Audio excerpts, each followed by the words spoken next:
ఒక కామన్ మ్యాన్ని కూడా ఒక బిగ్ బాస్ సీజన్లో తీసుకొస్తున్నారు అనగానే చాలామంది జనాలకి ఒక క్యూరియాసిటీ అయితే మొదలైంది.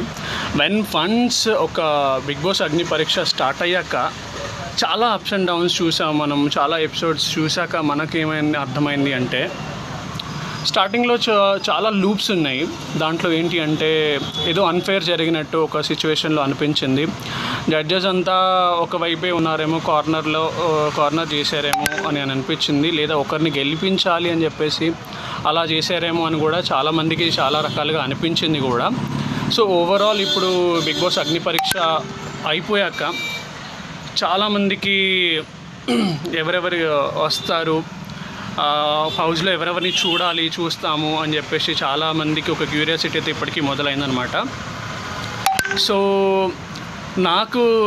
బేసిక్గా నాకు అనిపించింది ఏమి అంటే ఎవరు ఎక్కువగా గేమ్ ఆడుతున్నారు, ఎవరు మంచిగా కంటిన్యూ చేస్తున్నారు, మంచిగా టాలెంటెడ్గా ఉన్నారు అని అయితే నాకేమనిపించింది అంటే Sreeja one of the best contestant అని చెప్పొచ్చు. ఎందుకంటే తను ఆడిన విధానం కానీ, మెంటల్గా కానీ, ఫిజికల్గా కానీ, అండ్ తన వే ఆఫ్ టాకింగ్లో కానీ తను చాలా బెటర్ అనిపించింది. శ్రీజ, ప్రియా అండ్ ఇంకా నాకు చాలా లూప్స్ ఏమనిపించాయంటే ఎవరెవరు నచ్చలేదు అని అంటే మాస్క్ మ్యాన్ ఎందుకో తనంత స్ట్రైట్ ఫార్వర్డ్గా మాట్లాడడం అంత అవసరమా అని కూడా అనిపించింది నాకు. అంత అవసరమా, ఈ గేమ్ కోసమే ఇలా చేస్తున్నాడా లేకపోతే ఏంటి, బయట ఇలా ఉంటాడా లేదా అని అయితే అందరికీ మనకు తెలియదు కానీ కాకపోతే ఆ గేమ్ కోసమే కావాలని అది చేస్తున్నాడేమో, కావాలని అతను ఫేక్ చూపిస్తున్నాడేమో అని అయితే నాకు కూడా లిటరల్గా అనిపించింది. చూసే జనాలకు కూడా చాలామందికి అనిపించింది. బట్ ఎందుకో అతన్ని బిగ్ బాస్ 9లో చూడాలని మాత్రం నేనైతే అనుకోవట్లేదు, చాలామంది కూడా అనుకోవట్లేదు. సో అతను ఉండకపోతే బెటర్ ఏమో అని అయితే నాకైతే అనిపించింది, పర్సనల్గా అనిపించింది. అండ్ కల్కి గేమ్లో ఏ గేమ్ అంతగా సరిగా బెటర్గా పర్ఫార్మెన్స్ చేయలేదని అనిపించింది. ఎక్కడో కొన్నిసార్లు బెటర్గా అనిపించినప్పటికీ ఓకే అని అనిపించింది. And Dahlia also same as it is like కల్కి లాగానే అనిపించింది ధాలియా. అండ్ కొన్ని పర్ఫార్మెన్సెస్ బాగున్నప్పటికీ కొన్నిసార్లు ఎక్కడో తన ఫ్రేమ్లో కనిపించలేదేమో అని కూడా అనిపించింది. ఎక్కువ మనం గేమ్ ఎవరైతే ఆడతారో వాళ్ళని మాత్రమే చూస్తాం కాబట్టి సో ఎక్కువ ఫ్రేమ్లో తను కనిపించలేదేమో అని కూడా అనిపించింది. అండ్ షకీబ్ విషయానికి వస్తే షకీబ్ ఓకే, తను ఏదో కొన్నిసార్లు తను లీనియన్స్ తీసుకొని చేస్తాను అన్న సిచ్యువేషన్స్ ఉన్నప్పటికీ కూడా ఓకే, తను చూస్తుంటే పర్సన్ ఫిజికల్గా అపీరియన్స్ వరకు అయితే ఓకే బాగుంది, అండ్ మెంటల్గా కూడా ఓకే పర్లేదు అనిపించినప్పటికీ మనం ఇంకా ఏదో ఎక్స్పెక్టేషన్ చేసుకుంటున్నాము తన దగ్గర నుంచి. బట్ అంతగా అయితే రాలేదు. వే ఆఫ్ డ్రెస్సింగ్ కానీ తను కానీ ఫ్రేమ్లో చూపించుకున్న విధానం కానీ చాలా బాగున్నప్పటికీ కూడా ఇంకాస్త ఏమైనా బెటర్మెంట్ చేసి ఉంటే బాగుండి అనిపించింది. అండ్ డీమన్ పవన్ దగ్గరికి వచ్చేసరికి డీమన్ పవన్లో ఇంకా చాలా లోలో ఎక్కడో ఉన్నాడేమో అని అనిపించింది, ఎక్కడో దాచుకున్నాడేమో, అతని ఇంకా గేమ్ చూపించలేదేమో అని అయితే నాకైతే పర్సనల్గా అనిపించింది. దివ్య విషయానికి వస్తే షీ ఈజ్ రాకింగ్. దివ్య చాలా బాగా గేమ్ ఆడుతుంది, ఎక్కడ ఏం చేయాలి, ఎక్కడ ఏం చేయకూడదు, ఎక్కడ ఎంతలో ఉండాలి అని అనిపించి చాలా ముందుకెళ్తుంది. స్లోగా వెళ్తున్నప్పటికీ కూడా తను చాలా బాగా ఆడుతుంది, గేమ్ అయితే సూపర్గా ప్లే చేస్తుంది. అండ్ ఇంకొందరి గురించి చెప్పాలంటే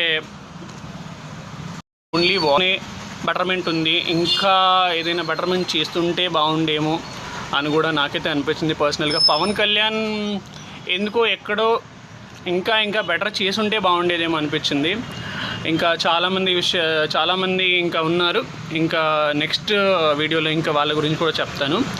అండ్ నాకు గేమ్స్ వైజ్ ఏమనిపించిందంటే మ్యాక్సిమం ఆ గేమ్స్ ఎందుకో ఇంకాస్త బెటర్గా పెడుతుంటే బాగుండేమో అనిపించింది. ఏదో చిన్నపిల్లల గేమ్స్ లాగా అనిపించింది కొన్నిసార్లు, కానీ వాళ్ళు అక్కడ ఆడుతున్నప్పుడు వాళ్ళకి చాలా పెద్ద గేమ్స్లా అనిపించవచ్చు. బట్ ఎందుకో ఇంకాస్త లక్ బేస్ గేమ్స్ కాకుండా ఇంకేదైనా బెటర్ గేమ్స్ పెట్టుంటే బాగుండేది అని అంతే అనిపించింది నాకైతే. అండ్ ఓవరాల్ ఆల్మోస్ట్ ఈ ఎపిసోడ్స్ అన్నిట్లో లక్ బేస్ గేమ్స్ ఇచ్చారనమాట.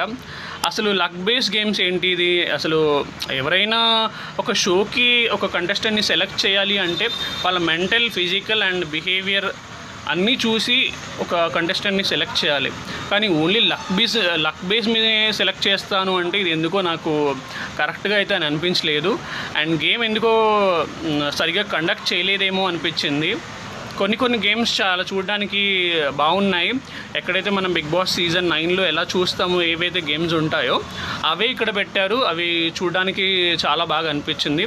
అంటే ఇక్కడ స్టార్టింగ్ స్టేజెస్లో వీళ్ళకి ఏవైతే నేర్చుకోవడానికి అండ్ అక్కడ ఏదైతే మనం ఫేస్ చేయడానికి ఈజీ అవుతుంది, ఒక స్టెప్ అవుతుంది అని చెప్పేసి అనిపించింది. బట్ ఎక్కడో ఇంకా గేమ్స్ ఏవో ఇంకా మంచి ఏదైనా బెటర్ ఉంటే బాగుండు అనిపించింది. ఇంకేదైనా చూపిస్తారేమో అగ్ని పరీక్షలు అయితే నేనైతే లిటరల్గా వెయిట్ చేశాను. బట్ పర్లేదు, అగ్ని పరీక్ష ముగించే అన్నప్పటికీ ఓకే అని అనిపించింది. నాకైతే అంతగా బాగుంది అని అయితే నేను చెప్పలేను. సో మీకు ఎవరికైనా ఎంతవరకు నచ్చింది అనేది మాత్రం, మీకు ఎంతవరకు నచ్చింది గేమ్ అనేది మీరు చూసి మీరు చెప్పండి. అండ్ ఆల్మోస్ట్ మీరు అందరూ ఎపిసోడ్స్ చూసే ఉంటారు. సో మీ ఫేవరెట్ కంటెస్టెంట్స్ ఎవరు అండ్ ఎందుకు, అండ్ ఇంకేమేమి గేమ్స్ పెట్టుంటే బాగుండని మీ ఒపీనియన్లో మీరేమనుకుంటున్నారు. అండ్ బిగ్ బాస్ 9లో అండ్ ఒరిజినల్ గేమ్లో ఏదైతే గేమ్లో ఎవరెవరైతే కంటెస్టెంట్స్ వస్తే బాగుండు, ఈ స్టార్ మా బ్యాచ్ కాకుండా ఇంకెవరైనా వస్తే బాగుండని మీ ఫీలింగ్లో ఇంకెవరైనా ఉంటే కమెంట్ చేయండి కామెంట్ సెక్షన్లో. అండ్ మీ ఫేవరెట్ కంటెస్టెంట్ని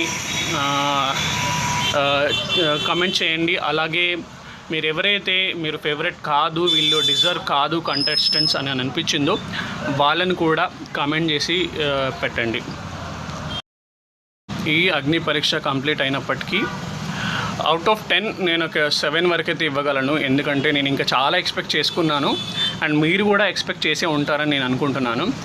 ఇంకేదైనా బెటర్ ఇస్తే బాగుండేదేమో అని అయితే నా ఫీల్. అండ్ చూశారు కదా ఇవాల్టి రివ్యూ అయితే ఇది. మీకు ఈ వీడియో కనుక మీకు నచ్చినట్లయితే లైక్ చేయండి, షేర్ చేయండి, కామెంట్ చేయండి. అండ్ మీ ఫేవరెట్ కంటెస్టెంట్కి ఎవరైనా ఉంటే వాళ్ళని కామెంట్ చేయండి. అండ్ మర్చిపోకుండా నా ఛానల్ని సబ్స్క్రైబ్ చేసుకోండి.